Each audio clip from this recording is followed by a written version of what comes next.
今年都来自奥地利的国际志工纳丁，伫台南英空国中来担任协同教学的工作。12号上午，金车文教基金会、甲台湾国际青年文化交流协会，以及台南在地长期推动参与志愿服务的俊业文教基金会，到英空国中实地来参访国际志工的教学现场。金车文教基金会跟ICYE 还有俊毅，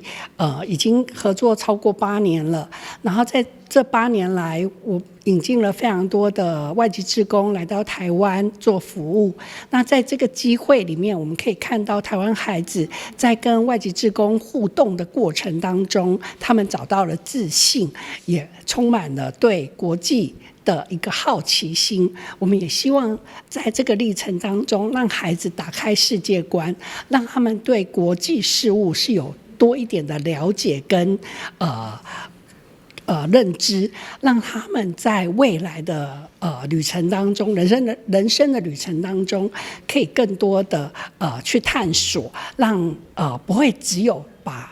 视野只有放在台湾，让他们可以有更多的好奇心，可以去打开世界的大门。纳丁除了分享家己来台10个月，甲啲学生的相處，分享無同國家的無同文化，伊嘛表示家己嘛學了袂少。My name is Nadine, and I'm doing my volunteer for 10 months. 我是 Nadine， 然后我在永康国中已经服务大概10个月左右了。那来这边服务的期间呢，主要就是老師可以來預約我的時段，然後預約到的話，我就可以進入課程，跟學生做一些教學上的互動。那教學的內容包括了廚藝啊，然後關於奧地利的一些文化基本的文化，然後例如說像是回收啊，以及其他的內容這樣子。然後我來這邊服務過後呢，我覺得最大的收穫是，我覺得我變得非常的外向，然後變得更有自信。就是之前的話，我可能比較內向，不敢在大家面前講話，但是現在的話，就是變得非常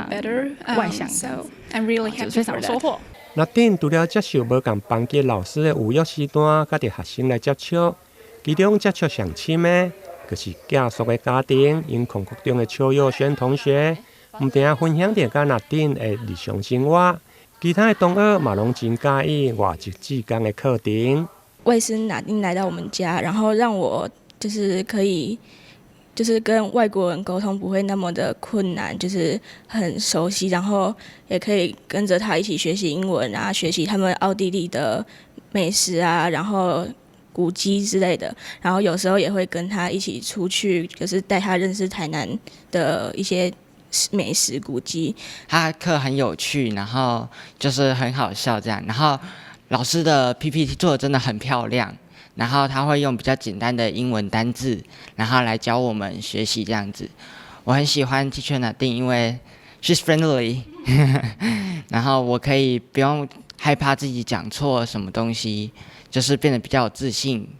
然後去跟外國人溝通這樣子。金車文教基金會透過甲台灣國際青年文化交流協會推動飛揚國際志工的計劃。今年預計支持8位國際志工來台服務，希望在國際志工的陪伴甲影響下，語言的學習無閣再停留在課本頂端，希望培育少年族群有無同的視野甲世界觀。台南新聞林根採訪報道。